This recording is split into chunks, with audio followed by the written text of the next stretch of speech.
চলে আসুন। পূজনীয় মহারাজজি, আমরা আমাদের আজকের এই ভক্ত সমাবেশ মঞ্চে তাদের আলোকোজ্জ্বল উপস্থিতি এবং প্রণব দর্শন আমরা লাভ করছি সকল ভক্তবৃন্দরা ইতিমধ্যে। তাই যারা এখনো সমাবেশ কক্ষের বাইরে রয়েছেন, সকালবেলাটা অসাধারণ। আর পিছনে মন্দিরটা দেখতেই পাচ্ছেন, দুর্দান্ত লাগছে। গ্রাম্য পরিবেশ, শান্ত, থাকার জায়গা প্রচুর আছে। একদিন দুদিনের জন্য এসে অবশ্যই থাকতে পারেন, ভালো লাগবে। চলে আসুন রামকৃষ্ণ মঠ ময়ালে, দেখতে পাবেন এখানকার মহারাজের অত্যন্ত ভালো ব্যবহার, তার সঙ্গে সুন্দর পরিবেশ।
ইতিমধ্যেই আজকে এই ভক্ত সমাবেশে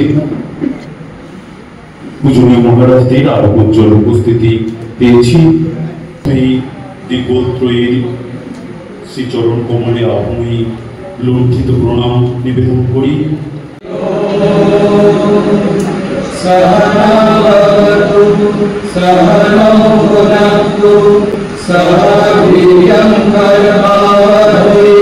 तेजस्विनावधीतमस्तु मा विद्विषावहै। ॐ शान्ति शान्ति शान्तिः। हरिः ॐ। शन्नो मित्रः शं वरुणः शन्नो भवद्वर्यमा शन्नो इन्द्रो बृहस्पतिः शन्नो विष्णुरुक्रमः।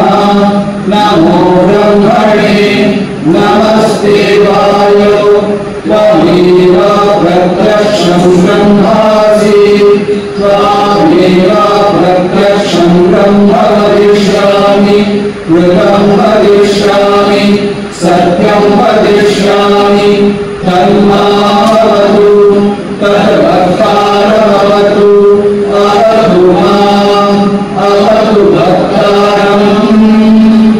ॐ शान्ति शान्ति शान्तिः।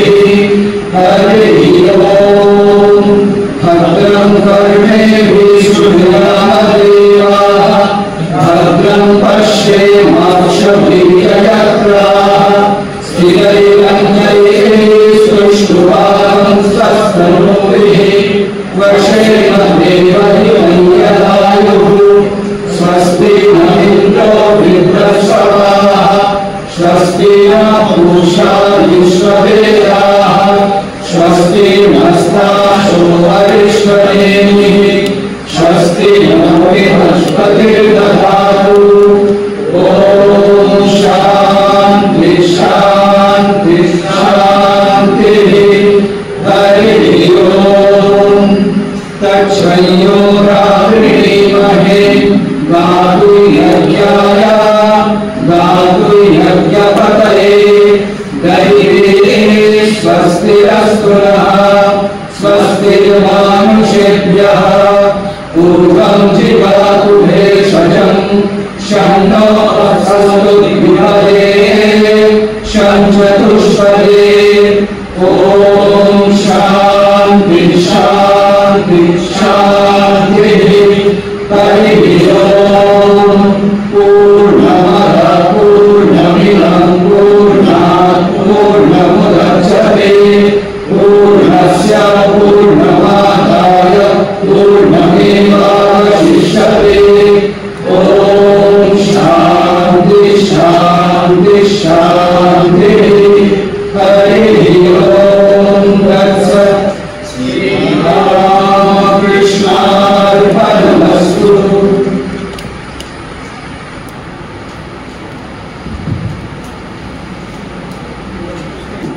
রামকৃষ্ণ মঠ ইছাপুর। এখন উদ্বোধনী সঙ্গীত পরিবেশন করছেন ব্রহ্মচারী গণেশ চৈতন্য রামকৃষ্ণ মঠ ইছাপুর। সঙ্গে তবলায় সঙ্গত করছেন সুনীল কোলে মহোদয়।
উদ্বোধনী সঙ্গীত পরিবেশন করলেন ব্রহ্মচারী গণেশ চৈতন্য রামকৃষ্ণ মঠ ইছাপুর। সঙ্গে তবলায় সঙ্গত করলেন সুনীল কোলে মহোদয়। এখন অতিথি বরণ পর্ব। পূজনীয় মহারাজদের বরণ করে নেবেন ব্রহ্মচারী গণেশ চৈতন্য রামকৃষ্ণ মঠ ইছাপুর। বরণ করে নিচ্ছেন প্রথমে পরম পূজ্যপাদ শ্রীমৎ স্বামী নিত্যানন্দজি মহারাজ অধ্যক্ষ রামকৃষ্ণ মঠ ইছাপুর চন্দন ও পুষ্পস্তবক দিয়ে এবং সকল ভক্তবৃন্দদের প্রণাম শ্রদ্ধা তার সাথে বরণ করে নিচ্ছেন পরম পূজ্যপাদ শ্রীমৎ স্বামী প্রাণরূপানন্দজি মহারাজ অধ্যক্ষ রামকৃষ্ণ মিশন সারাটি হুগলি।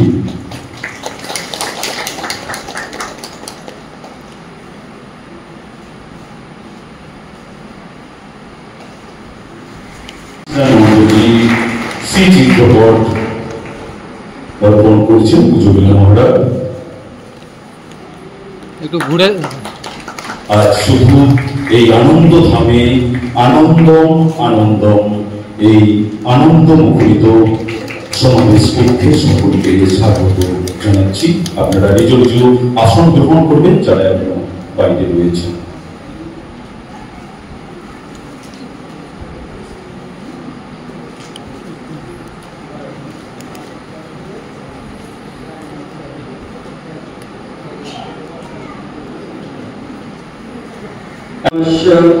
सर्वधर्मस्वरूपिणे अवतारोऽधिष्ठाय रामकृष्णाय ते नमः। जननीं शारदां देवीं रामकृष्णं जगद्गुरुं पादपद्मे तयो स्थित्वा प्रणमामि मुहुर्मुहुः। नमः श्री ज्योतिराजाय विवेकानन्दसूरये सच्चित् सुखस्वरूपाय स्वामिने तापहारिणे। আজকে আমাদের খুব আনন্দের দিন। আমরা এমন একটা জন্মস্থানে বা এমন একটা পবিত্র স্থানে এই মহাপুরুষ মহারাজের মতো এক স্বামী রামকৃষ্ণানন্দ তার জন্মভিটেতে আমরা সবাই সমবেত হয়েছি।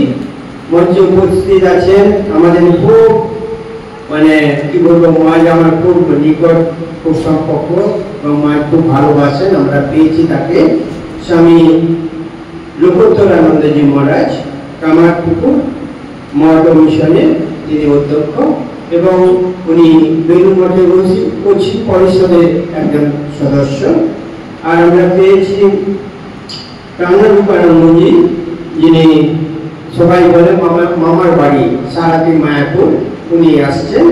আর আমরা পেয়েছি স্বামী স্তবপ্রিয়ানন্দজি মহারাজ, সম্পাদক রামকৃষ্ণ মঠ এবং আশ্রম রামহরিপুর। আর আমাদের ডায়াসে আছেন স্বামী অজয়ানন্দজি মহারাজের। সবার চরণে আমার প্রণাম এবং আন্তরিক প্রীতি শুভেচ্ছা বা ভালোবাসা যা বলুন। তো তারা অনেক কর্মব্যস্ত জীবন, কামারপুকুর আমরা যারা যান সবাই জানেন মাকে কতখানি ব্যস্ত থাকতে হয়, কিন্তু আমাদের একটা কথাতেই মহারাজ এসছেন এবং আজকে এই পূর্ণ দিনে মহারাজের কিছু আমরা কথা শুনব, সেই জন্য মহারাজকে খুবই স্বাগত এবং প্রণাম জানাই। আর সর্বোপরি বলি যে রামহরিপুর থেকে আমাদের একটা আগের নির্দেশ ছিল পুরুলিয়ার মহারাজ আসবেন, একটা বিশেষ কারণে তিনি আসতে পারেন না। সেই জন্য আমরা এক কথায় ফোন করতেই মহারাজ রাজি হয়ে গেলেন যে স্তবপ্রিয়ানন্দজি আপনারা ইউটিউব এবং এইসব বিভিন্ন চ্যানেলে দেখতে পাবেন মহারাজের বিভিন্ন লেকচার। খুব কর্মবিদ এবং মনসাজিতে যখন ছিলেন তিনি খুব বিভিন্ন ভাগে মানুষের এবং ভক্তদের খুব কাছে যেতে পেরেছিলেন। এইটির মাধ্যমে তাকে আমরা স্বাগত জানাই। আর মায়াপুরের আমার খুব পরিচিত, আমরা একসঙ্গে ছিলাম সেবা প্রতিষ্ঠানে। ওনাকে বলতে উনি এসেছেন। তারপর স্বামী রামকৃষ্ণানন্দজি সম্বন্ধে বললেন কিছু, তাকেও স্বাগত। এবং সবাই খুব গরমের মধ্যে, কালকেও খুব গরম, সব পরিষেবা ততটা দিতে পারিনি, যতটা চেষ্টা করেছি আপনাদের আনন্দ দেওয়ার। এবং কিন্তু আজকে সবচেয়ে বড় আনন্দ যেটা নিয়ে যাবেন সেই ভক্ত সম্মেলনের ঠাকুরমা স্বামীজির কথায় ভক্তের যে গুরু ধ্যান, সেটা আপনারা করে যদি এই গরম উপেক্ষা করে যদি নিয়ে যেতে পারেন, সেটাই আমরা সবচেয়ে প্রধান আমাদের কাম্য। সেই জন্য সমস্ত ভক্ত সুবিজন এবং যারা উপস্থিত আছেন সবাইকে স্বাগত জানাই। মহারাজরা বলবেন, আমি দু এক কথা বলি যে কবি বলছেন, নামের সঙ্গে যুক্ত আছে জীবনব্যাপী কাজ, নাম নেবে না কালকে নেবে একই বিষম লাজ। এই যে সম্ভবত কালিদাস রায়ের যে কবিতা তা থেকে, তো আমরা এই নামের সঙ্গে প্রত্যেক মানুষের একটা যোগাযোগ বা তার নামের গুণের উপর সেটা তিনি তার জীবন প্রভাব বিস্তার করেন। কেন বলছি যে রামকৃষ্ণানন্দের নাম কি স্বামীজিও চেয়েছিলেন, কিন্তু তিনি রামকৃষ্ণময় হয়ে গিয়েছিলেন, সেই জন্য তার নাম হচ্ছে স্বামী রামকৃষ্ণানন্দ। তার পূর্ণভূমিতে আমরা বসে এই কথা বলছি, কথা শুনছি।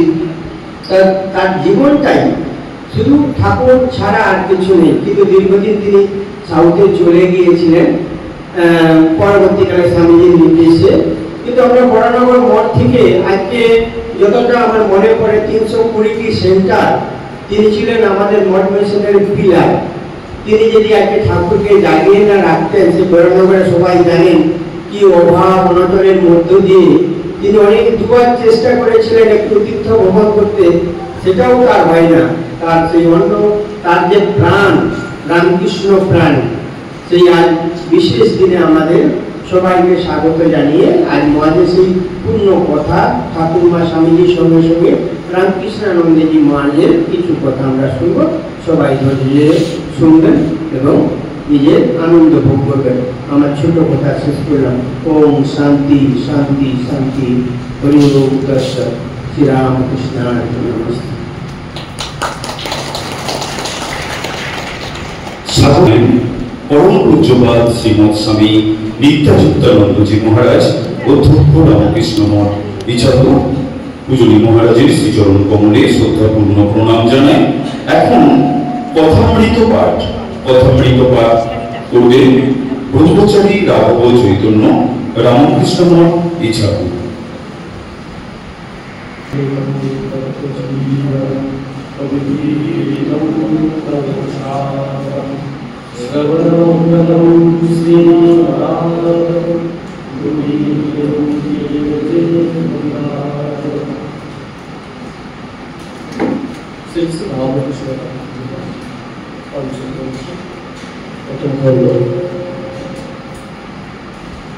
ভক্তির উপায়।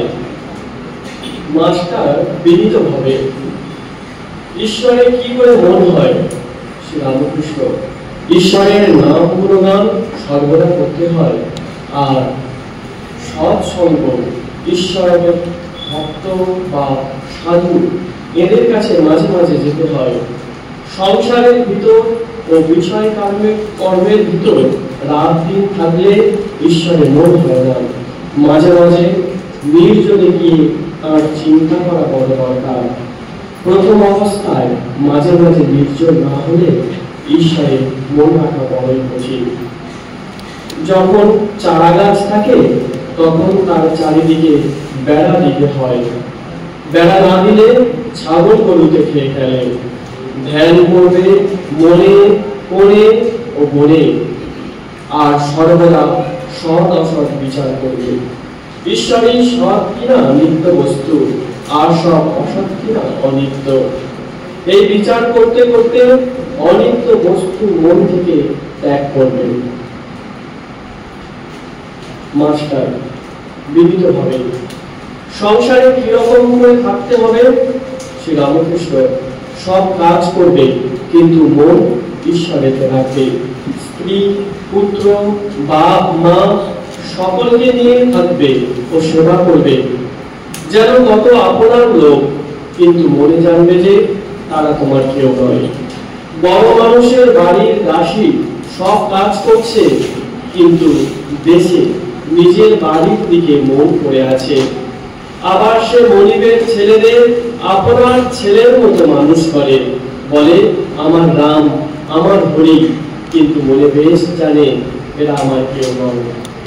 কচ্ছপ জলে চড়ে বেড়ায়, কিন্তু তার মন কোথায় পড়ে আছে জানো?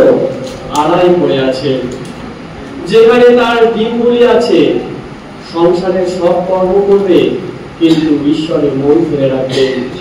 ঈশ্বরে ভক্তি লাভ না করে যদি সংসার করতে যাও, তাহলে আরো জড়িয়ে পড়বে বিপদ, শোক, তাপ, এসবে অধৈর্য হয়ে যাবে। আর যত বিষয় চিন্তা করবে ততই আসক্তি বাড়বে। তেল হাতে মেখে তবে কাঁঠাল ভাঙতে হয়, তা না হলে হাতে আঠা জড়িয়ে যায়। ঈশ্বরের ভক্তি রূপ তেল লাভ করে তবে সংসারের কাজে হাত দিতে হয়। কিন্তু এই ভক্তি লাভ করতে হলে নির্জন হওয়া চাই। মাখন তুলতে গেলে নির্জনে দই বাটতে হয়। দইকে নাড়ানাড়ি করলে দই বসে না। তারপর নির্জনে বসে সব কাজ ফেলে দই মন্থন করতে হয়, তবে মাখন করা যায়। আবার দেখো, এই মনে নির্জনে ঈশ্বর চিন্তা করলে জ্ঞান বৈরাগ্য ভক্তি লাভ হয়, কিন্তু সংসারে ফেলে লাগলে এই মন নীচ হয়ে যায়। সংসারে কেবল কামিনী কাঞ্চন চিন্তা। সংসার জল আর মনটি যেন দুধ, যদি জলে ফেলে রাখো তাহলে দুধে জলে মিশে এক হয়ে যায়। খাঁটি দুধ খুঁজে পাওয়া যায় না। দুধকে দই পেতে মাখন তুলে যদি জলে রাখা যায় তাহলে ভাসে। তাই নির্জনে সাধনা দ্বারা আগে জ্ঞান ভক্তি রূপ মাখন লাভ করতে হবে। সেই মাখন সংসার জলে ফেলে রাখলেও মিশে যাবে না, ভেসে থাকবে। সঙ্গে সঙ্গে বিচার করা খুব দরকার। কামিনী কাঞ্চন অনিত্য, ঈশ্বরই একমাত্র বস্তু। টাকায় কি হয়? ভাত হয়, ডাল হয়, কাপড় হয়, থাকবার জায়গা হয়, এই পর্যন্ত। ভগবান লাভ হয় না। তাই টাকা জীবনের উদ্দেশ্য হতে পারে না। এর নাম বিচার। বুঝেছ মাস্টার? আজ্ঞে হ্যাঁ। প্রবোধ চন্দ্রোদয় নাটক আমি সম্প্রতি পড়েছি, তাতে আছে বস্তু বিচার। শ্রী রামকৃষ্ণ, হ্যাঁ, বস্তু বিচার। এই দেখো, টাকাতেই বা কি আছে? আর সুন্দর দেহে বা কি আছে? বিচার করো। সুন্দরী দেহেতেও কেবল হাড়, মাংস, চর্বি, মল, মূত্র এইসব আছে। এইসব বস্তুতে মানুষ ঈশ্বরকে ছেড়ে কেন মন দেয়? কেন ঈশ্বরকে ভুলে যায়? মাস্টার, ঈশ্বরকে কি দর্শন করা যায়? শ্রীরামকৃষ্ণ, হ্যাঁ, অবশ্য করা যায়। মাঝে মাঝে নির্জনে বাস, তার নাম গুণগান, বস্তু বিচার, এইসব উপায় অবলম্বন করতে হয়। মাস্টার, কি অবস্থাতে তাকে দর্শন হয়? শ্রীরামকৃষ্ণ, খুব ব্যাকুল হয়ে কাঁদলে তাকে দেখা যায়। মা ছেলের জন্য লোক এক কোটি কাঁদে, টাকার জন্য লোকে কেঁদে ভাসিয়ে দেয়, কিন্তু ঈশ্বরের জন্য কে কাঁদছে? ডাকার মতো ডাকতে হয়। এই বলিয়া ঠাকুর গান করিলেন, ডাক দেখি মন ডাকার মতো, কেমন শ্যামা থাকতে পারে, কেমন শ্যামা থাকতে পারে, কেমন কালী থাকতে পারে। মন যদি একান্ত হও, জবা বিল্ব নন্দন, ভক্তি চন্দ্র মিশায়ে মা পদে পুষ্পাঞ্জলি দাও। ব্যাকুলতা হলেই অরুণোদয় হয়। অরুণোদয় হলো, তারপর সূর্য দেখা দেবেন। ব্যাকুলতার পরে ঈশ্বর দর্শন। তিন কান একত্র হলে তবে তিনি দেখা দেন। বিষয়ের উপর, মায়ের সন্তানের উপর, আর সতীর পতির উপর টান। এই তিন টান যদি কারোর একসঙ্গে হয়, সেই টানের জোরে ঈশ্বরকে লাভ করতে পারি। কথাটা এই, ঈশ্বরকে ভালোবাসতে হবে। মা যেমন ছেলেকে ভালোবাসে, সতী যেমন পতিকে ভালোবাসে, বিষয় যেমন বিষয় ভালোবাসে। এই তিন জনের ভালোবাসা, এই তিন টান একত্র করলে যতখানি হয় ততখানি ঈশ্বরকে দিতে পারলে তার দর্শন লাভ হয়। ব্যাকুল হয়ে তাকে ডাকা চায়। বিড়ালের ছানা কেবল মিউ মিউ করে মাকে ডাকতে জানে। মা তাকে যেখানে রাখে সেখানেই থাকে। কখনো হেসেলে, কখনো মাটির উপর, কখনো বা বিছানার উপর রেখে দেয়। তার কষ্ট হলে সে কেবল মিউ মিউ করে ডাকে, আর কিছু জানে না। মা যেখানেই থাকুক, এই মিউ মিউ শব্দ শুনে এসে পড়ে। ওম নিরঞ্জনম ভক্তানন্দম পরাতুবিদুরম ঈশাবতারম পরমেশ্বরম তম রামকৃষ্ণং শিবসাগরম। মঠ ইছাপুর। এখন ধ্যান ও মনোসংযম।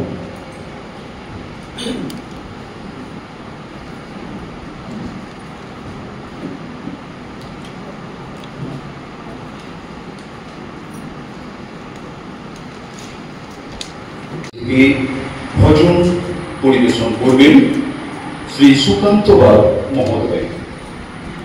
আমার প্রণাম এবং স্বামী রামকৃষ্ণ নন্দ মহারাজকে আমার প্রণাম এবং বিশেষ অতিথি অন্যান্য রামকৃষ্ণ মহামিশনের মহারাজগণকে আমার প্রণাম এবং সমস্ত ভক্তমণ্ডলীকে আমার প্রণাম।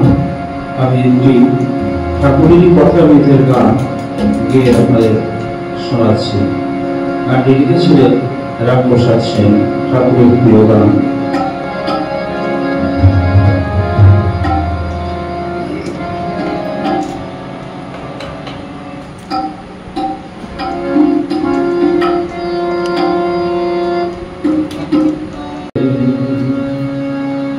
কৃষ্ণা জানা মনে কৃষ্ণা জানা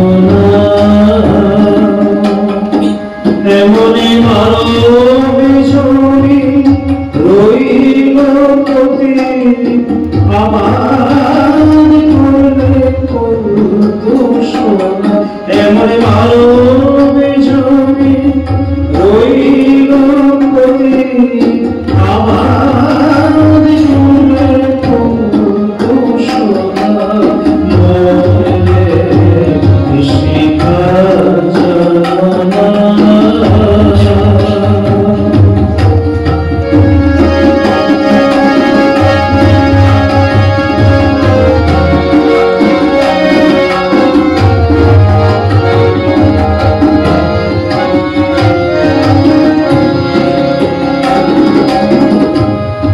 কালিনা বিদানে আসলে বুঝলো পাবে না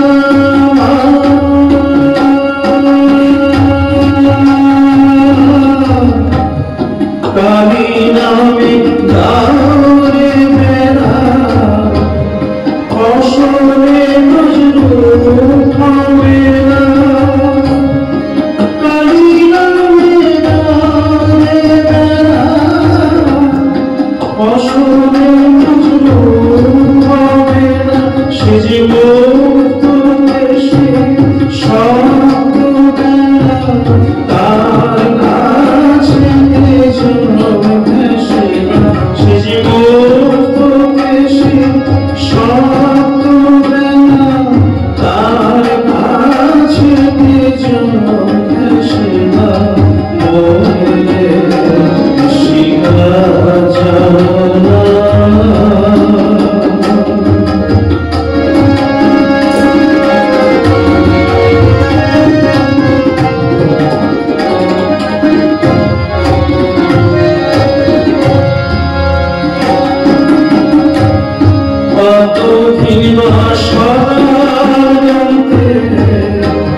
জানা এমন বড় ছবি ওই তুমি আবার করবে শিকা জানা মনে শিকা জানা।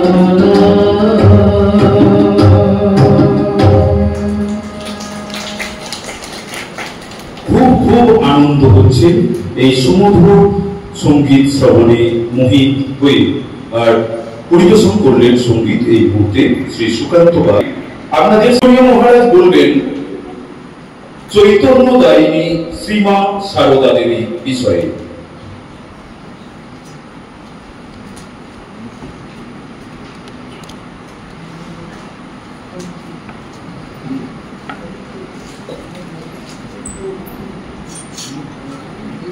देवी विश्वार्तिहारिणी त्रैलोक्यवासिनामि ते लोकानां वरदाभवम्। ओम जननीं शारदां देवीं रामकृष्णं जगद्गुरुं पादपद्मे तयोः शुत्वा प्रणमामि। আমার আজকে সত্যি খুব আনন্দ হচ্ছিল যখন পথে আসছিলাম।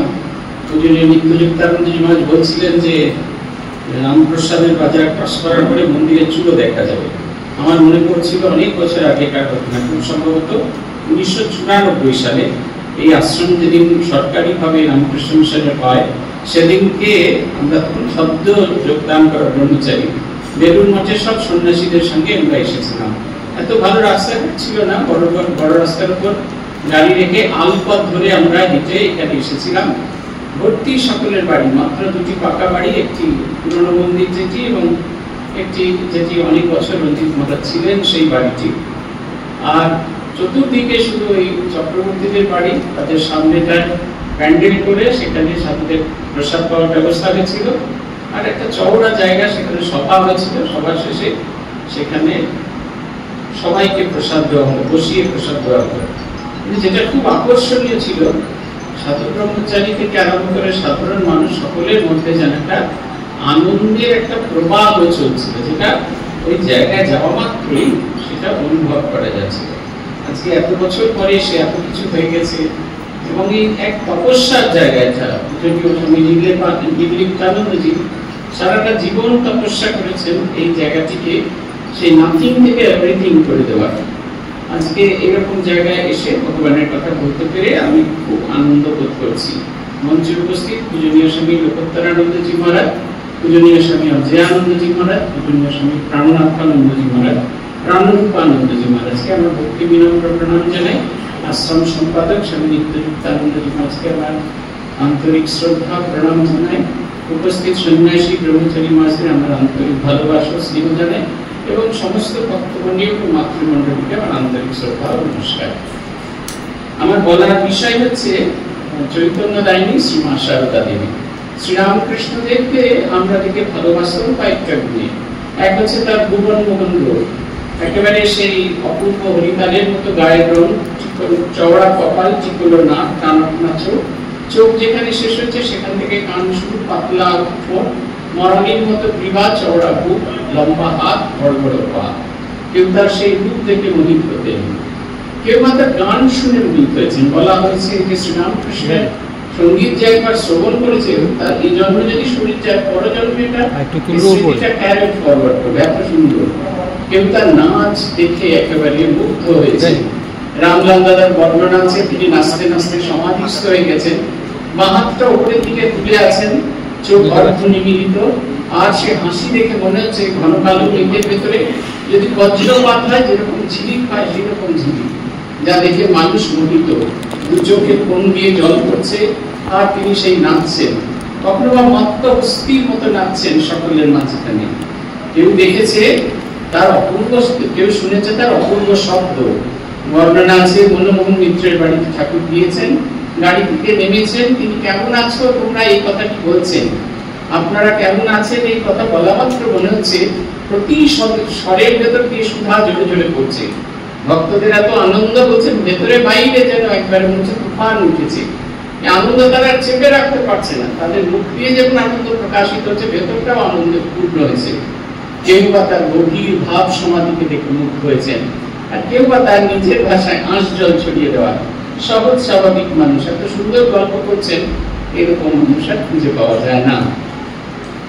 আমরা যে এগুলো কোনোটাই দেখিনি, আমরা শুধু মায়ের কথায় শিয়ানা ভক্ত মুখ তোলা ছবি থেকে শ্রীরামকৃষ্ণকে দেখার চেষ্টা করেছি। আমাদের এই শিয়ানা ভক্তদের জন্য ঠাকুর 3টে জিনিস উপহার দিয়েছে। একটা হচ্ছে কথামৃত, একটা হচ্ছে লীলা প্রসঙ্গ, একটা হচ্ছে রামকৃষ্ণ পুঁথি। কথামৃত শব্দ দিয়ে যে জাদুতে ঠাকুর আমাদের ভালোবাসতেন। আপনারা যারা নতুন যুগের মানুষ নিত্য হোয়াটসঅ্যাপ ব্যবহার করেন, দেখবেন কারোর সঙ্গে প্রথম পরিচয় হলো নমস্কার, অপর প্রার্থীকে উত্তর হলো নমস্কার, কেমন আছেন, ভালো আছি, কোথায় থাকে, এই চলতে থাকলো শব্দের পর শব্দ। আপনারা যারা পুরুষ গুণের মায়েরা অনেক জানেন, এইরকম একটা একটা করে ইয়ে দিয়ে একটা একটা করে ঘর, সেই পুরুষের বেঁচে একটু একটু একটু করে লম্বা হতে থাকে। একটা ঘর থেকে শুরু করে সব লম্বা। শ্রীরামকৃষ্ণ কথার বেঞ্চ দিয়ে একটু একটু করে তিনি আমাদের ভালোবাসেন। কিন্তু কথা এমন সুন্দর কথা, যে কথা আমাদের ভিতরে একবার পরিবর্তন এনে দিয়েছে। মাস্টারমশাই সেই পরিবর্তনশীল কথাটি ছবি তুলে ধরেছেন আমাদের কাছে। প্রত্যেকটি শব্দ যেন একটা করে ছবি এঁকে দিয়েছে। আমাদের বয়স্ক প্রবীণ সন্ন্যাসীরা বলতেন কথামৃতের কথা যে একটা শব্দ ফেলে দেওয়ার মতো না। বিদ্যাসাগর মহাশয়ের সঙ্গে ঠাকুর দেখা করতে গিয়েছেন, ঠাকুর যখন গেলেন ঠাকুর বলছেন যে খাল বিল পেরিয়ে সমুদ্রে এসে পৌঁছেছি। বিদ্যাসাগর মহাশয় বললেন খানিকটা নোনা জল নিয়ে যান। কিন্তু ব্র্যাকেটের মধ্যে এই কথাটি অনেক জায়গায় আছে, সকলের হাস্য। আমাদের বয়স্ক সন্ন্যাসী ছিলেন, তিনি আমাদের পড়াতেন কথামৃত সোমনাথ মহারাজ। তিনি আমাদের লীলা প্রসঙ্গ পড়াতেন, যে প্রসঙ্গগুলো তিনি উল্লেখ করতেন। বলছেন এই কথায় যে সকলের হাস্য, এটা হচ্ছে উপহাসের হাস্য। বিদ্যাসাগর মহাপণ্ডিতে নিয়োগ দিতে এসেছে, প্রথমটা আছে উপহাসের হাস্য। ঠাকুর বলছেন তা কেন হবে গো, উনি হলে দয়ার সাগর, ক্ষীরের সাগর, সকলের হাস্য, বিস্ময়ের হাস্য। আর ঠাকুর যখন বলছেন যে অন্তরে সোনা ছাপা পড়ে রয়েছে, কোনো খবর নেই, তখন সেই হাস্যে কিন্তু আর কোনো শব্দ নেই। সকলের যদি হাস্য আছে, সেই হাস্যটা হচ্ছে স্তিমিত, অবাক, শরণাগতির হাস্য। এই প্রথম একটি ছবি তিনি আমাদেরকে উপহার দিয়ে গেছেন, যে ছবির মধ্যে দিয়ে শ্রীরামকৃষ্ণকে নিত্য ভর করা যায়। আমি যদি আরো গভীরে যাই, ঠাকুর যেরকম বলছেন বুঝলে পাবি হৃদয় ভক্ত বৃন্দাবন, সে আরো যদি গভীরে যায় তার জন্য লীলা প্রসঙ্গ আমাদের আছে। শ্রীরামকৃষ্ণের শুধু বাণীময় মূর্তি নয়, শ্রীরামকৃষ্ণের তত্ত্ব মূর্তিকে আছে। এবং সবশেষে এসেছে আমাদের সাধারণ মানুষের জন্য শ্রীরামকৃষ্ণ পুঁথি, যেখানে শ্রীরামকৃষ্ণ যেন একটা নাটকীয় ভাবে এসেছেন। তিনি হাঁটছেন, চলছেন, বেড়াচ্ছেন, কথা বলছেন, গান গাইছেন, চোখ বন্ধ করে যেতে দেখা যায় এবং তার পেছন পেছন হাঁটা যায়। প্রথম গ্রন্থটি যখন প্রকাশিত হয় 1893 সালে প্রথমবার, তার নাম ছিল শ্রী শ্রী রামকৃষ্ণ দেবের চরিতামৃত, চৈতন্য চরিতামৃতের অনুসারী। 1893 সালে এর কপি স্বামী বিবেকানন্দের কাছে শিকাগোয় যায়। স্বামীজি খুব চাইছিলেন ঠাকুরের একটা প্রামাণ্য জীবনী গ্রন্থ প্রকাশিত হোক, কারণ তার মনে হচ্ছিল আমরা অলৌকিকতাকে এমন বেশি প্রাধান্য দিচ্ছি আমাদের জীবনে। শ্রীরামকৃষ্ণ যে একটা অলৌকিক ব্যক্তি নন, তিনি লৌকিক স্তরে থেকে লোকান্ত আপি অহরহ লোক কল্যাণ মাধব, তার জীবনটি লোকান্ত, আমার আপনার জীবনের সাথে কিছুতেই সেটাকে মেলানো যায় না, এক র্যাঙ্কে ফেলা যায় না। কিন্তু তথাপি যিনি লোক কল্যাণের জন্য সদা সর্বদা রত থেকেছেন, তাই তিনি চাইছিলেন, তিনি লিখেছেন তার কি আর কোনো কাজ ছিল না মদের বোতলকে বিদ্যুতের ওষুধে রূপান্তরিত করা। তিনি উচ্ছ্বসিত প্রশংসা করলেন, কিন্তু একটি দোষ ছিল। সেই দোষটি তিনি ডাইরেক্টলি অক্ষয় কুমার সেনকে লিখলেন না, সেটা লিখলেন স্বামী রামকৃষ্ণানন্দজিকে। সেই দোষটি হলো এই, তিনি বললেন শক্তির সাধনা বিনা কোনো একটি জিনিস ফলপ্রদ হয় না, ওকে বলবে শক্তির কথা কিছু লিখতে। তাই সেই শক্তির কথা লেখা হলো দ্বিতীয় খণ্ডে। জয় জয় গুরু মাতা জগৎ জননী রামকৃষ্ণ ভক্তিদাত্রী চৈতন্য তাই, এইখানে তিনি ব্যবহার করলেন। কি সুন্দর করে ডিফাইন করছেন, জয় জয় গুরু মাতা জগৎ জননী, জয় জয় গুরু মাতা, তিনি আমার সেই গুরুস্বরূপ, মাতৃমূর্তি গুরুস্বরূপ, তিনি আমায় অন্ধকার থেকে আলোর পথে যাত্রা করাবেন। জগৎ জননী, তিনি অনুভব করেছিলেন তিনি শুধু আমার মা না, খেলাধুলা পচার মা না, জগৎ সংসারে সবার মা, যে তাকে মা বলে ডাকিলে কেউ হয় না, হয় বিস্তারতা, তাকে দেখবো বলে ভাবো না, কেউ করো না, সে যে তোমার আমার মা শুধু নয়, জগতের মা সবাকার। তারপরে বলছেন রামকৃষ্ণ ভক্তিদাত্রী, আমরা যে ঠাকুরকে ভালোবাসি তার মূলে হচ্ছে মায়ের চেষ্টা। মা যদি কৃপা না করতেন ঠাকুরকে আমরা ভালোবাসতে পারতাম না। মায়ের দেখবেন যখন মন্ত্র দীক্ষার পদ্ধতিগুলো দেখবেন, মা তো বলতেই পারতেন আমি শুধু আমি মন্ত্র দিচ্ছি, আমাকেই ভাবো। তিনি বলছেন না বাবা, উনি তোমার গুরু, উনি তোমার ইষ্ট। আমাদের সব সময় ঘুরিয়ে দিচ্ছেন ঠাকুরের দিকে। যে শ্রীরামকৃষ্ণকে আমরা ভালোবাসতে পারছি তার মূলে রয়েছে শ্রী মায়ের আশীর্বাদ। আর শ্রীরামকৃষ্ণকে ভালোবাসলে আমাদের ভেতরে অন্তরাত্ম চেতনা জাগরণ হবে। তাই তাকে চৈতন্য দায় তিনি জানতেন কোন ওষুধ খেলে আমাদের হবে, হ্যাঁ, শুধুমাত্র এমনি সাধারণ মেডিসিন খেলে হবে না। রামকৃষ্ণ ওষুধ যদি আমরা একটুখানি খাওয়া দাওয়া শুরু করি, আমাদের ভেতরে চৈতন্য শক্তির জাগরণ হবে। চৈতন্য শক্তির জাগরণ হলে কি হবে? রবীন্দ্রনাথের একটি গান আছে, আপনারা অনেকেই শুনেছেন, আলোকের এই ছাপনা ধারায় ঘুরিয়ে দাও, আপনাকে লুকিয়ে রাখা ঘুরায় রাখা। সেখানে এক জায়গায় লেখা আছে, যেটা আমার মাঝে ঘুমিয়ে আছে ঘুমের জালে, আর এই সকালে ধীরে ধীরে তার কপালে সেই অরুণ আলোর সোনার কাঠি ছুঁয়ে দাও। চৈতন্য শক্তির জাগরণ হলে আমার ভেতরে যে আলোটি আছে, চেতনার যে আলোটা, যেটি সম্পর্কে আমরা অবহিত নই, সেই আলোটি সম্পর্কে আমরা অবহিত হই। এবং যত ভেতরের আলোটিকে আমরা দেখতে পাই, তত আমরা নিজেরা যত আলোকিত হতে থাকি, অনুভব করতে থাকি আমি সাধারণ মানুষ নয়। ভেবে দেখুন না, আপনাদের মন্ত্র দীক্ষার সময় সবাইয়ের মাথায় আপনাদের গুরু ঠাকুর বা মায়ের কোন একটা বিশেষ জিনিস স্পর্শ করে দিয়েছেন।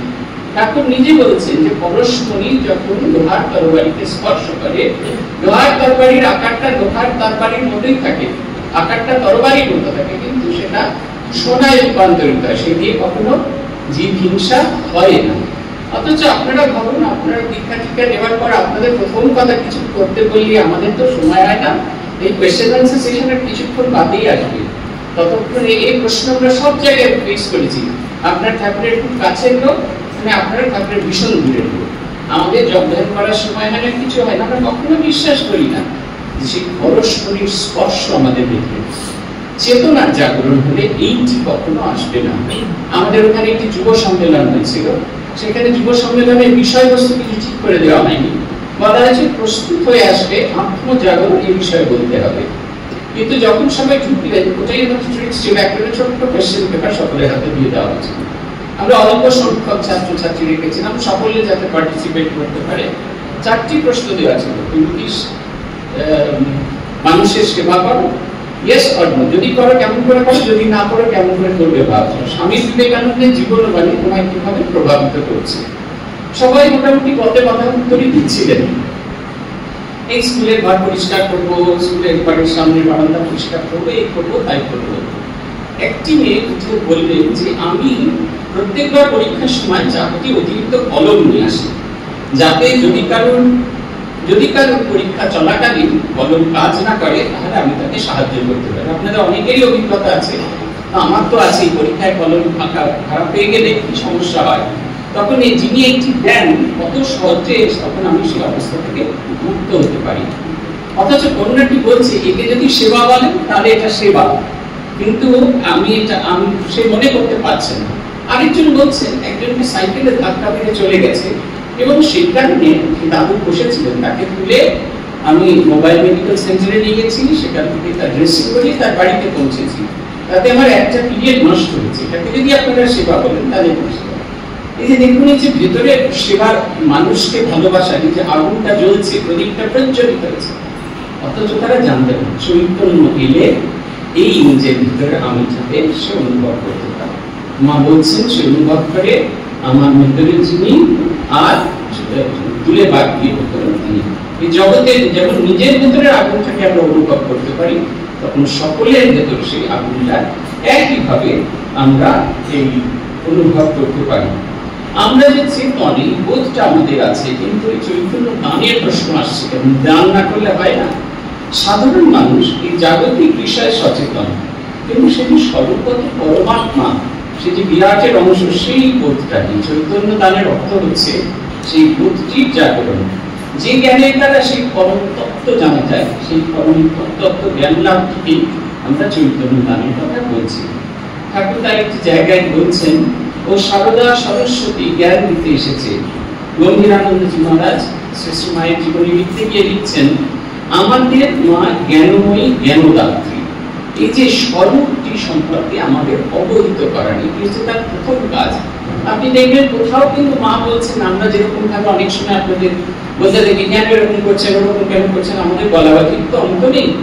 মাকে দেখবেন কখনো নিজেকে সবসময় লুকিয়ে রেখেছেন, কিন্তু আমাদের প্রত্যেকের ভেতরের যে জীবন সত্তা সেটিকে জাগ্রত করেছে। দুটো পাশাপাশি স্মৃতি কথা যদি পড়া সম্ভব হয় পড়বেন। একটি হচ্ছে সরজুবালা দেবীর স্মৃতি কথা, শ্রীমায়ের কথা প্রথম খণ্ডে আছে, এবং দ্বিতীয় খণ্ডের সঙ্গে অরূপানন্দ দেবীর একই মানুষ, তার দুটো সত্তা। একটা হচ্ছে মা ত্রিরূপা মা উপস্থিত হয়েছেন, অথচ প্রতি মুহূর্তে ধীরে ধীরে ধীরে ধীরে সরজুবালার পরিবর্তন হচ্ছে। সরজুবালা এসেছেন, সরজুবালা স্কুলে চাকরি করতেন, আমাদের শারদেশ্বরী স্কুলে তিনি পড়াতেন। তিনি এসেছেন মাকে দর্শন করতে, স্কুল থেকে এসেছেন। একতলায় ছেলেরা থাকে, দোতলায় উঠে দেখছেন মা কোথাও নেই। এক অদ্ভুত আকুলতা, দোতলা থেকে তিনতলায় উঠেছেন, সব ঘরগুলো দেখছেন, কোথাও মা নেই। দেখছেন মা বারান্দার এক কোণে বসে চুল শুকোচ্ছেন। ওই যে ব্যাকুলতা, ওই যে মা আমাদেরকে শেখাচ্ছেন ভগবানকে চাইতে গেলে, ভগবানকে ভাবতে গেলে ওই ব্যাকুল হয়ে চাইতে হয়। ঠাকুর বলছেন না, লোকে ঘটি ঘটি কাঁদে, ভগবানকে কে চেয়েছে, সে ব্যাকুল হয়ে চাওয়া, ব্যাকুল হয়ে চাই যে জন মিলে ফল সে অবহেলে, ডাক ভয় ফিরে ভাই, ডাকে সবাই জয় রামকৃষ্ণ করে, যে চাইছে মায়ের ব্যাকুলতাকে তৈরি করছে। দেখুন এটার ভিতরে কিন্তু কোথাও কোনো রকম কোনো শাস্ত্রের কথাও নেই। আবার অন্যদিকে আপনারা যদি অরূপানন্দজি স্মৃতি কথাটি করেন, সেখানে জ্ঞানদায়ী যে প্রশ্নের উত্তর দিচ্ছেন, আমার তো মাঝে মাঝে মনে হতো মা কবে এসব শাস্ত্র গ্রন্থ করলেন। একবার একদম পরিষ্কার পরিচ্ছন্ন কথাবার্তা, সেখানে তিনি ক্লিয়ার কাট উত্তর দিচ্ছেন। জিজ্ঞেস করছেন মা তুমি কি সবার জন্য? মা বলছেন হ্যাঁ। এই পশু পাখি কি এদেরও জন্য? বলছেন হ্যাঁ। তিনি স্বীকার করছেন ওই গ্রামের মহিলা যদি কখনো কোনোদিন বই খাতা দেখেননি, হাত থেকে কেড়ে নিয়েছেন, তারই জ্ঞান এগোতে থাকে। আমি সবার সরজুবালার স্মৃতি কথায় আছে, তিনি যাচ্ছেন স্নান করতে যাচ্ছেন, গঙ্গা স্নানে যাচ্ছেন, মাকে গোলাপ মার হাত ধরে যাচ্ছেন। গোলাপ মা বলছেন, এক গলা ঘোমটাতে আছে মায়ের, দুর্গাচরণ উঠে নিয়ে যাচ্ছেন, মাকে বলছে মা এইভাবে যে ওই বাম পাশ দিয়ে যাও, ডান পাশে মহিলা আছে, এই সামনে আগে কত করে বলছি। এই স্মৃতি কথাতে আছে, মাকে তিনি ধমকাচ্ছে। দেখবেন নির্ঝরিণী সরকারের স্মৃতি কথা আছে, সেখানে নির্ঝরিণী সরকার তার মা সরলাবালা সরকারকে বলছেন যে মাঝে কি সুন্দর, তোমাকে কি করবো, তিনি আমাদের সঙ্গে বসে খাচ্ছেন। শুধু তাই নয়, অল্প খাওয়ার জন্য বলে আপনার কাছে ধমক খাচ্ছেন, এবং সেই ধমক খেয়ে তার যে সে অপূর্ব একটা হাসি মুখ, সেইটি কথা নির্ঝরিণী সরকার বর্ণনা করছে। মা একবারে বড় নির্ভরশীল আমাদের জন্যই। তার নিজের পয়সায় নলিনীদিকে ডেকে, রাধুদির বাড়িতে তত্ত্ব যাচ্ছে, নলিনীদিকে ডেকে বলছেন দেখ তোমার নলিনী আর কিছু দিলে হবে কিনা। নলিনীদি আর রাধুদির ভিতরে একবারে ওই সাপ আর মুকুলের মতো সম্পর্ক। নলিনী বলছে আরে রাধু একটা পালি, তাই বলে কি পিসিমা তোমার ছোট নজর করলে হয়, আরো চারটা জিনিস দিয়ে আমাদের হলে তো লাঠি পেটা করতাম না, আমি আমার পয়সা দিয়ে যা দেবার আমি দেবো। কিন্তু দেখুন প্রত্যেককে বিকশিত হওয়ার সুযোগ দিচ্ছে, এবং এই বিকশিত হওয়ার সুযোগই কোথায় মানুষের ভিতরে চৈতন্য নামে সাহায্য করছেন। এই যে জ্ঞানদায়ী বলছেন, আমি তোমায় জ্ঞান দিচ্ছি, যে আমি আপনাদের সামনে দাঁড়িয়ে বলছি, এতক্ষণ ধরে বললেন পরম পূজ্যবাদ তত আমার সামনে বিশেষণের বিশেষণ, তার বিশেষণ ব্যবহার করা হলো। কিন্তু মা ঠাকুর এই যে ট্রান্সমিট করছেন, জ্ঞানটিকে ট্রান্সমিট করছেন নিঃশব্দে। আমার কিরকম যেন মায়ের এই জ্ঞানদায়ী সত্তাটা দেখে শিশির বিন্দুর কথা মনে পড়ে। শিশির বিন্দু চুপ করে ঝরে পড়ে, কেউ বলতে পারবেন না শিশির বিন্দু পড়া আপনি দেখেছেন। শিশির বিন্দু যখন ঝরে পড়ে, পরের দিন সকালে গিয়ে দেখেন ঘাস সজীব হয়ে গেছে, ফুল সজীব হয়ে গেছে। মায়ের ট্রান্সমিটিং স্টাইলটা হচ্ছে ঠিক সেই রকম। এই জ্ঞানদায়ী, এই জগতের সমস্ত কিছু অসার, ঈশ্বরই একমাত্র সার, তিনি যেন তার সমস্ত জীবন দিয়ে দেখাচ্ছেন। এমন মাটির পৃথিবীতে শ্রীরামকৃষ্ণ মাটির পৃথিবীতে নেমে এসেছিলেন, তো মা ঠাকুরের মতো কখনো তিনি নেমে আসেননি, একদম আমার আপনার স্তরে নেমে এসেছেন। বারবার বলছেন যে মা শব্দটি ব্যবহার করার কথা বলছেন। মা কিভাবে তোমার জপ করবো? মা বলছেন রাধা বলে পারো জপ করো, কিছু না করো শুধু মা বলে জপ করো। একাক্ষরই মন্ত্র দিচ্ছেন তাকে চিন্তা করার জন্য, তাকে ভাবার জন্য। একেবারে আমাদের ভেতরে চৈতন্য সত্তার জাগরণ, most easiest, following the most easiest form. আর অজ্ঞানের কারণে আমাদের মনের ভিতরে নানা রকমের কামনা বাসনা হয়। কামনা শূন্য না হলে আমাদের জ্ঞান লাভ হয় না। তাই মা ঠাকুর কি সুন্দর একটা বলছেন, বলছে এক্ষুনি হয় যদি নির্বাসনা হয়। সেই কারণে আমাদের নির্বাসনা হওয়ার কথা মা বলছেন। কি হচ্ছে, মায়ের অনেক কি প্রার্থনা করতে শেখাচ্ছেন। আমরা যে কত কি প্রার্থনা করতে শেখাই, চতুর্বর্গ ধর্ম অর্থ কাম মোক্ষ। মা দুর্গা ধ্যান মন্ত্রে আছে না যে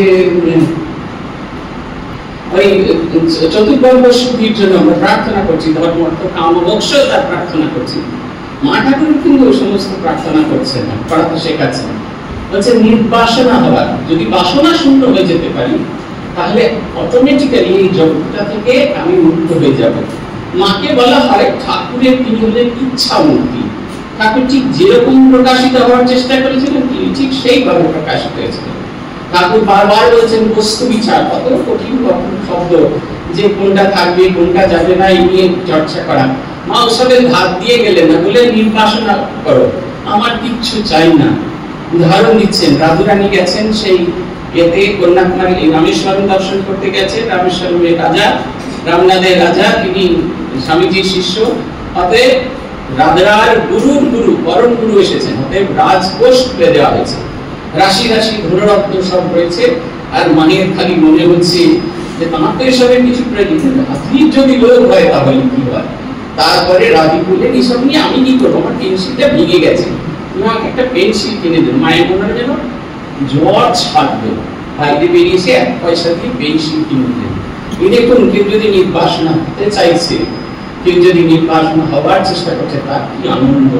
এই যে আত্ম নিজের ভেতরে আগুনটাকে জাগ্রত করার এই স্টাইল, এই জ্ঞান প্রকাশে, এই জ্ঞান দানের যে পথ, এই জীবের অজ্ঞান দূর করার জন্য ভগবানের যে মর্তলীলা, তার কারণ হচ্ছে ভগবানের এই মানুষের ভেতরে সেই ভাবটিকে জোর করে দেওয়া। নিজের জীবন দিয়ে তারা দেখাচ্ছেন, এক একটি করে দেখাচ্ছেন। মায়ের জীবন যদি দেখেন, মায়ের দিকে তাকিয়ে দেখেন, মা ছবি তুলছেন, কি সাধারণ, শুধু এক গাছা সোনার বালা, একটা রুদ্রাক্ষের মালা, তাও সোনা দিয়ে বাঁধানো, লোহার কতগুলো হুকলি, পায়ে ছুটি পড়া থাকে লোহার বাতের জন্য। আর মা ঠাকুরকে কোথাও কোন রকম অলঙ্কারে আমরা ভূষিত হতে দেখি না। কিন্তু মা জ্যোতির্ময়ী শব্দে আমরা তো অনেক ভাবে এখানে একটা করতে হবে, এইখানে একটা করতে হবে, এইখানে একটা করতে হবে, এইখানে একটা করতে হবে, হাত গতি এমনি করে করতে হবে, কোমরে করতে হবে, ইদানিং দেখছি পায়েতেও সোনার অলঙ্কার করছে না। সবকিছু করে নারী নিজেকে জ্যোতির্ময় দেখানো যাচ্ছে না। বিয়ে বাড়ি সে আলোর ভিতরে আমার সেই জ্যোতি আলো দেখাতে পাচ্ছি না। অতএব দেখুন দেখুন নিরাভরণা তিনি দাঁড়িয়ে আছেন, তার সারা শরীর দিয়ে এত আলো বেরোচ্ছে, আত্মজ্যোতি কেমন করে বিকাশ হয় তিনি দেখাচ্ছেন। জোর করে করছে না, 5টা সাধারণ মেয়ের মতো।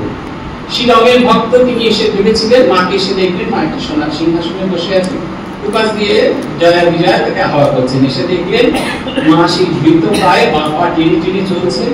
ঝাড়ু নয়, ঠেংরা, মানে ঝাড়ুর উপরের অংশটা একবারে নষ্ট হয়ে গেছে, সেই কাঁটা কাঁটা অংশ, সেই দিয়ে মা উত্তম ঝাড় দিচ্ছেন। মা বলছেন, ভক্ত বলছে, মা তুমি এই যে কি আর করি বাবা, এই যে দেখুন একেবারে আমার আপনার সাধারণের মধ্যে হয়ে আছে, কোথাও কোথাও কোনো ফারাক নেই। মাধবানন্দজি মন্ত্র দীক্ষার পরের দিন মায়ের সঙ্গে দেখা করতে গিয়েছেন। মা তখন ভাত বসিয়েছেন এবং সবজি কাটছেন।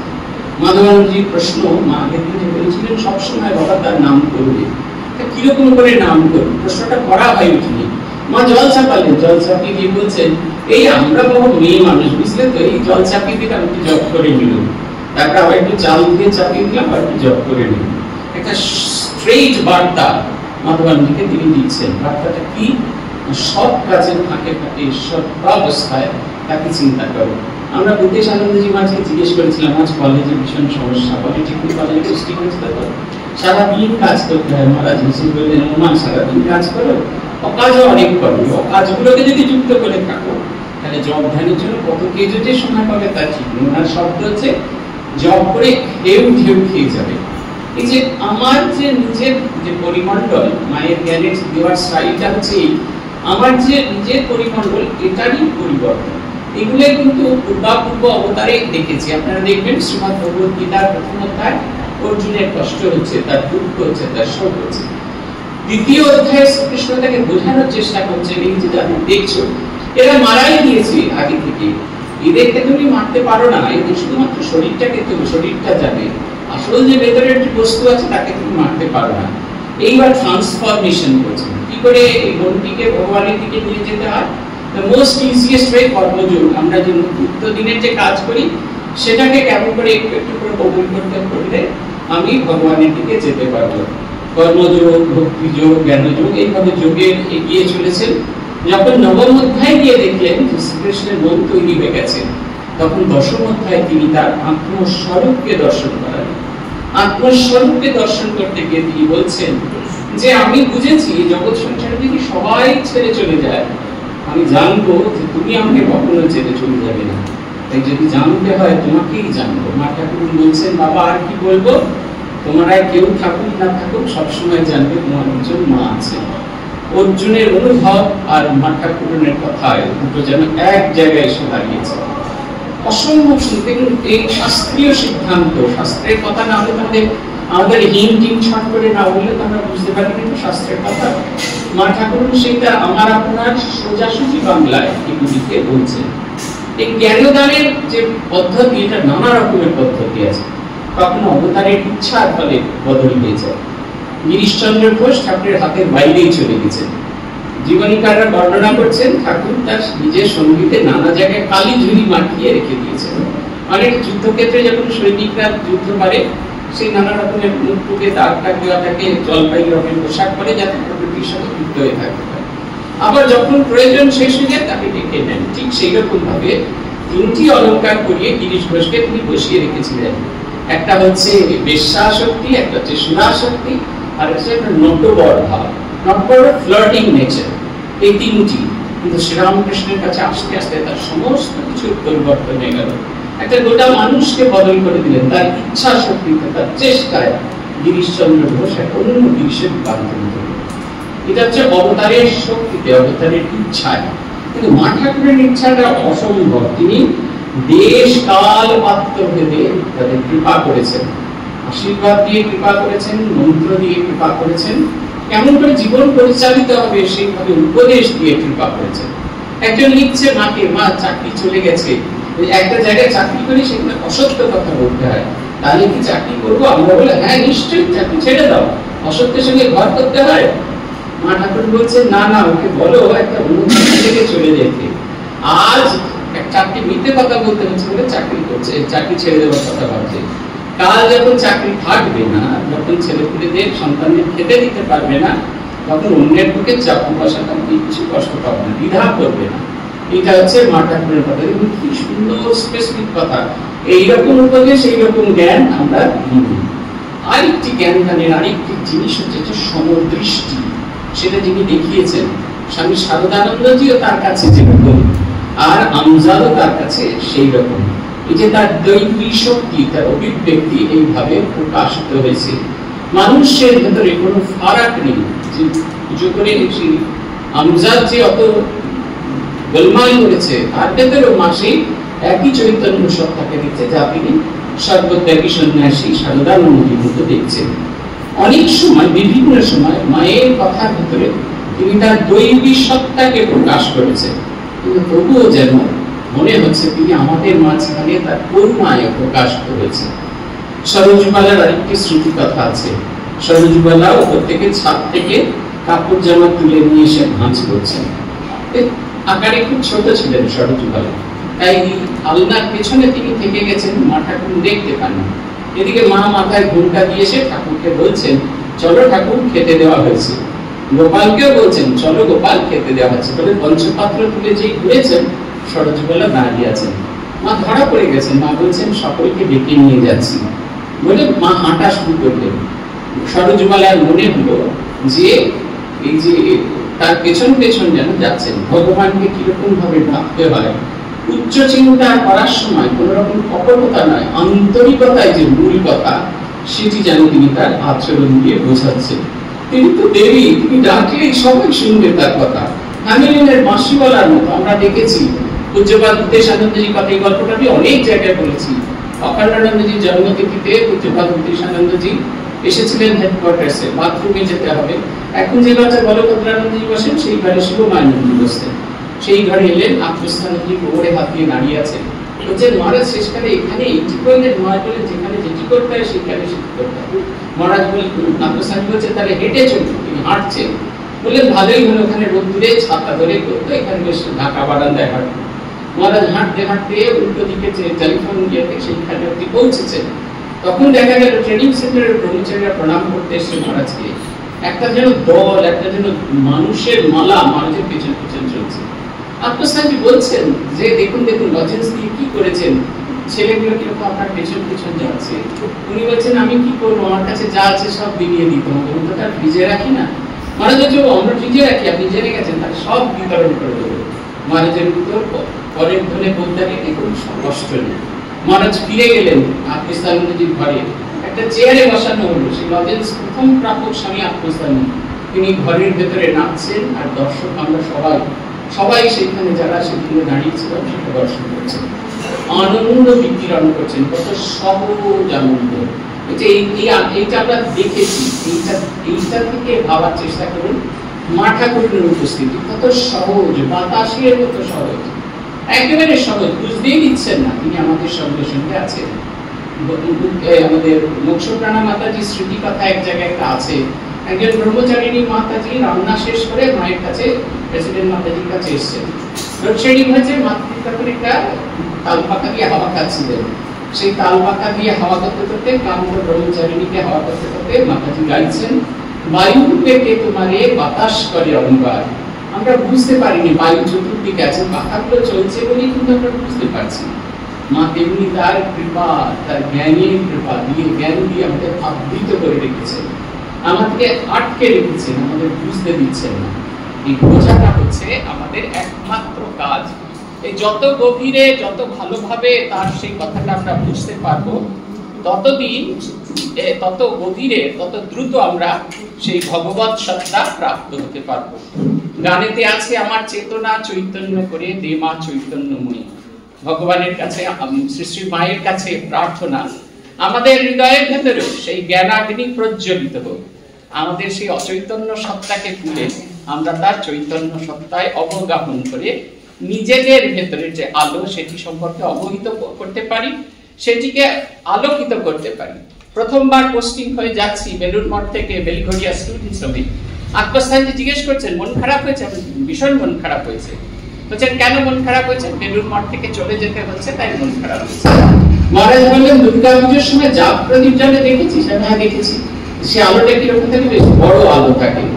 বললেন সেইখান থেকে দীপ কাঠি নিয়ে প্রদীপ যখন জ্বালানো হয় সেই দীপটা কিরকম টিম টিম টিম টিম করে জ্বলে, কিন্তু সেটা যখন প্রদীপে জ্বালে তখন প্রদীপের আলোটা ওই দীপ কাঠির চেয়ে বড়। আবার সেই প্রদীপ থেকে নিয়ে যখন আমরা হোম করবার সময় জ্বালি তখন সে আগুনটা আরো বড়। আর এই প্রদীপের মধ্যে আরো দু চার প্রদীপ থেকে আলো নিয়ে কাঠি নিয়ে আর কিছু কাঠটা নিয়ে রান্নাঘরে গিয়ে যখন আগুনের শিখাটা জ্বালি সেটা এবার দাও দাও করতে কাঁচা জিনিস একবার পাকিয়ে দিচ্ছে। বলছেন প্রত্যেকটি সেন্টার, প্রত্যেকটি জায়গা শ্রীরামকৃষ্ণের জ্ঞানের অগ্নি জ্বলছে, প্রজ্বলিত হচ্ছে। শুধুমাত্র নিজের সাধন ভজন, নিজের শক্তি নিয়ে সেটি জাগরণ করা। আমাদের প্রত্যেকের ভিতরে সে আলোটা জ্বলছে। মহারাজ বলতেন আমাদের যে অন্যকে বদল করার চেষ্টা করো না, অন্ধকারের মধ্যে যখন আলো জ্বলে তখন মানুষ সেই দূর থেকে আলোটা দেখতে পায়। যত সে আলোর কাছে আসে তত আলোর আলোকিত সত্তায় সে আলোকিত হয়। আরো কাছে এলে আলোকের উষ্ণতা, আগুনের উষ্ণতা তাকে স্পর্শ করে। আরো কাছে গেলে বদল করে সে নিজের সত্তা হারিয়ে নিজের সত্তায় চলে যায়। মা ঠাকুর হচ্ছেন আমাদের অন্ধকার জীবনে আলো। আমরা যত তার কাছে এগিয়ে যেতে পারবো, তার জ্ঞানের আলোয় নিজে আলোকিত হতে পারবো। যত আরো কাছে এগোবো তত তার জ্ঞানের উষ্ণতায় আমাদের ভেতরের যে ঘুরে থাকা জিনিসগুলোকে গলিয়ে দিতে পারবো। আরো কাছে গেলে নিজের সত্তা হারিয়ে মা ময়ে হয়ে যেতে পারবো। ভগবানের কাছে প্রার্থনা তিনি আমাদের সেই শক্তি দিন। আমরা যেন ঠাকুরের কথা মতো তেরা বানাতে বানাতে বলতে চাই, তুমি হতে হতে তুমি হয়ে যেতে পারো। আপনাদের সকলকে আবার বিরাম করছি। আসিলে তুমি আসিলে না, পতিত কালে তারিতে